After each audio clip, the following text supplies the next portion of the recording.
बिहार विधानसभा चुनाव के नतीजों पर सवाल गहराते जा रहे हैं। विपक्ष के बाद अब देश की 175 जानी मानी हस्तियों ने इस पर सवाल उठाए हैं, जिनमें सुप्रीम कोर्ट के पूर्व जज बी सुदर्शन रेड्डी, राजनीतिक अर्थशास्त्री परकला प्रभाकर, आंध्र प्रदेश हाईकोर्ट के पूर्व जज शंकर केजी, फिल्म अभिनेता प्रकाश राज, तकनीकी और सुरक्षा सलाहकार माधव देशपांडे जैसे लोगों के नाम शामिल हैं।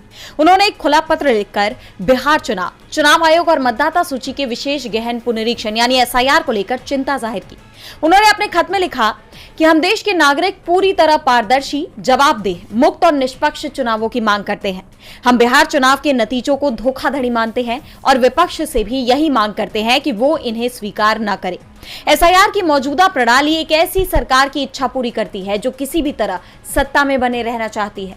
बदलाव के नाम पर मनमानी चुनाव प्रक्रिया होती है। अब धोखाधड़ी का ये खेल खुले तौर पर सामने आ गया है। वोटरों को जानबूझकर हटाया जा रहा है और उतनी ही सावधानी से नए मतदाता जोड़े जा रहे हैं ताकि एक खास ताकत के उम्मीदवार जीत सके। इस खत में आगे कहा गया कि ये हमारे लोकतंत्र और हमारे संविधान की रक्षा की लड़ाई का एक नया अध्याय है।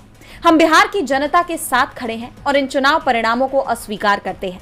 हम मानते हैं कि कोई भी योग्य मतदाता नहीं छूटना चाहिए। उन्होंने यहां तक कि विपक्ष के इस चुनाव में शामिल होने पर भी नाराजगी जताई कि इस बदली हुई चुनाव प्रक्रिया में हिस्सा लिया। साथ ही ये चेतावनी भी दी कि जैसे जैसे आगे 12 और राज्यों में एसआईआर की प्रक्रिया लागू होती है, वो चुप नहीं बैठेंगे।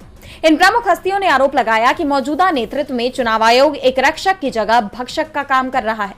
इस खत से विपक्ष के तमाम आरोपों को चुनाव आयोग, वोट चोरी के खिलाफ लोकसभा में नेता विपक्ष राहुल गांधी के अभियान को और बल मिल गया है।